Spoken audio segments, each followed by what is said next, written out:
When I was in grade school, I read about George Washington Carver, an American scientist, botanist, educator, inventor, black man.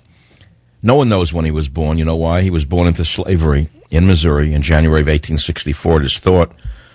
He died in Tuskegee, Alabama in January of 1943. And he was a leader and an advisor to presidents. He did it all on his own. And he said some amazing things that people used to pull themselves up from nothing. From nothing. The man was a genius. And this is the most important one I'm going to read to you today, and then I'll stop with the quotes, because I guess it's too highbrow. 99% of the failures come from people who have the habit of making excuses. Wow. Does that differ from, you owe me reparations? The government owes me this. Bring it all down, man. Listen to this one, those of you who are confused out there. How far you go in life depends on your being tender with the young, compassionate with the aged, sympathetic with the striving, and tolerant of the weak and strong, because someday in your life you will have been all of these. That's beautiful. He wrote, fear of something is at the root of hate for others, and hate within will eventually destroy the hater. That's what I'm trying to caution those of you who are full of hate today. You're not going to win through your hate. You're going to be destroyed by it. You're going to be destroyed by it. That's what's going to happen with your hatred. It never works. Nothing. He was a God-fearing man. He was a Christian. And how did he get from slavery to something so big? He loved nature. He said, I wanted to know the name of every stone and flower and insect and bird and beast.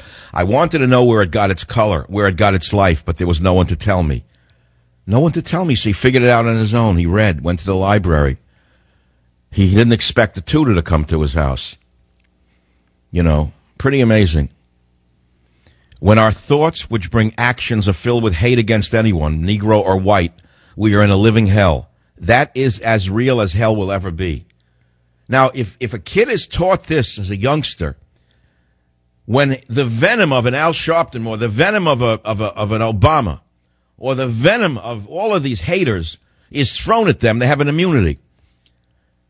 So in other words, if you're listening to the show, maybe you can give your children an inoculation against the hatred that is being put into their heads, so we don't fall back another 50 or 60 or 70 years from these revolutionary socialists running the country today.